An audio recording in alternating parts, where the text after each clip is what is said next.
The image on the cover of the November budget and economic forecast document is the Split Rock Lighthouse, shining in the sun while an enormous wave crashes on the shore below. Jim Schowalter, the Commissioner of Minnesota Management and Budget, joined me this week, and I began by asking him if this image is a hopeful metaphor that Minnesota's economy will remain steadfast despite the pandemic's thrashing. Thanks so much for having me.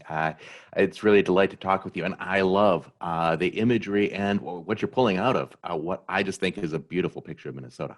You know, we just appreciate that there's tough times. There are always challenges out there, but Minnesota's come through them. And, you know, I think this lighthouse, you can read into it all kinds of things. Bottom line is, it's a good place. We've been here before, and I think there's a light out there for the future. This forecast was certainly brighter than what had been projected in May.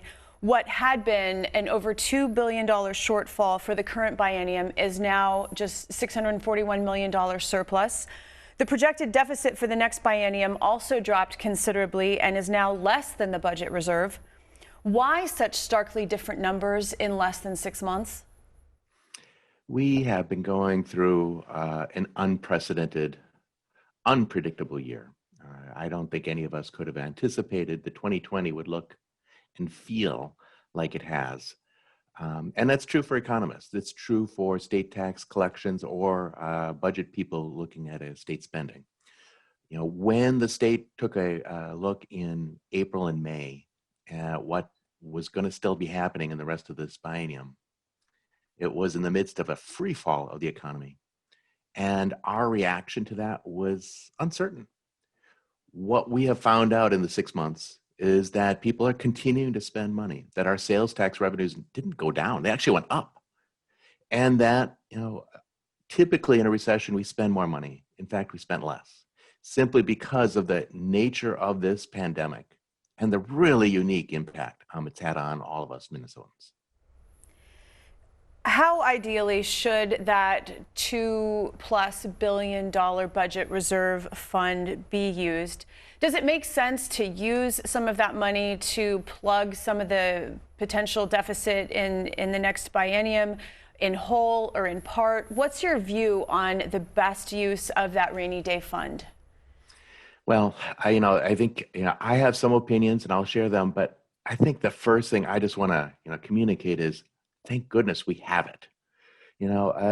When I was commissioner in the Dayton administration, I had the opportunity to serve during a different time. And unfortunately, it was also a challenging time with the Great Recession. And we didn't have a reserve of any significance. We had a cash flow account. That was about it. And that meant that we had to make decisions in real time. That meant that we had to make adjustments without understanding the potential impact. And we had to make more big, immediate changes.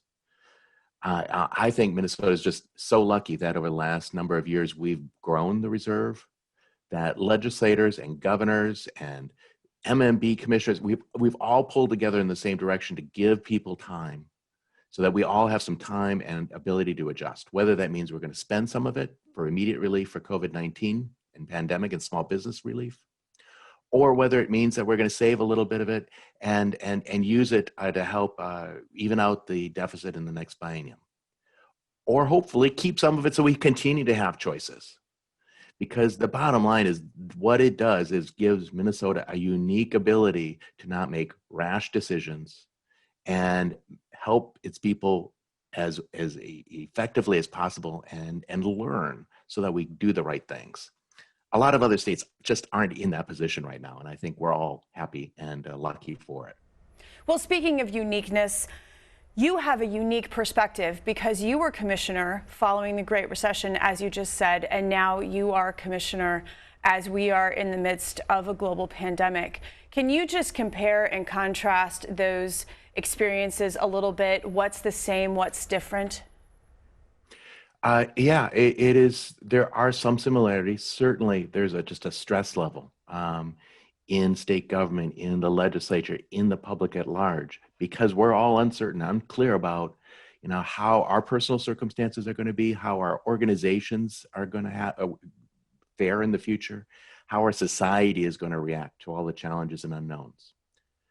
But I think what's really unique, and I've never seen anything like it before, is that state government is really acting on a day-to-day basis, trying to figure out how to react and help people in the pandemic, to manage the unprecedented number of illnesses, deaths, structural challenges that happen on a day-to-day basis where you don't know what's going to happen if a homeless shelter is going to have a sudden outbreak, if a long-term care facility with vulnerable adults doesn't have staff to help its people that day.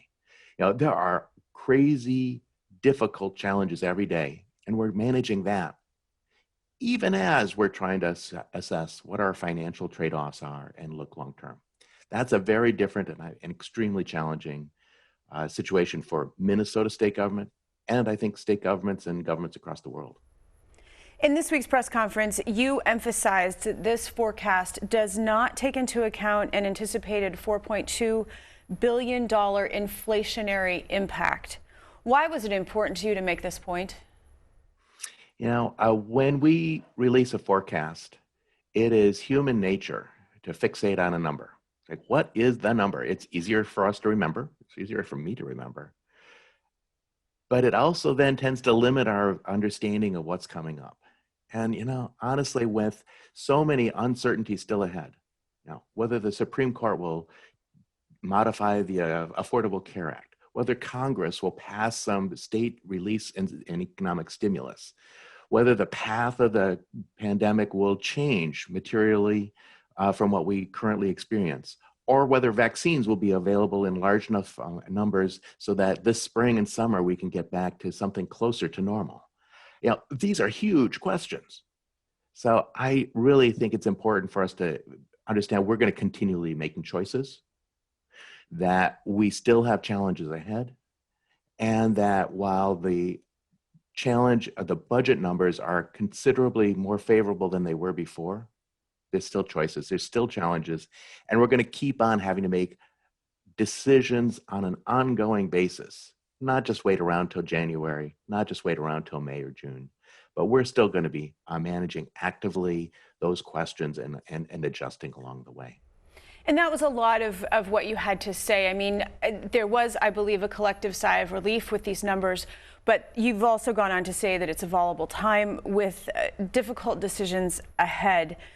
That said, the February forecast will reveal even more, and you will work with the governor in shaping his budget priorities at that time.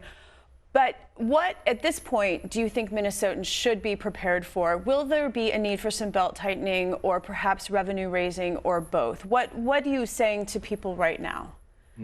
Well, Shannon, that's a great question. And we're really right now trying to almost adjust to a change to reality, because up until a couple of days ago, we were all working under the assumption that, frankly, everything had to be on the table, that we had to have significant changes in both our revenues, in our spending, in our financial outlook, just to make it.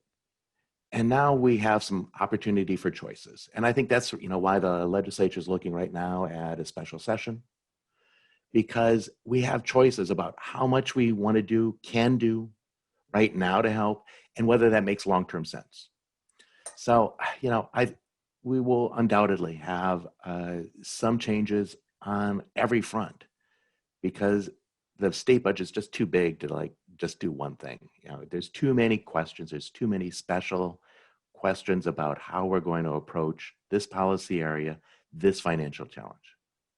So we'll be looking at all of those tools, but the bottom line is we have choices, and I think we are grateful for that, and hopefully bring a little bit of good news to everyone in Minnesota, where sometimes it's been hard to figure out when will the bad news stop?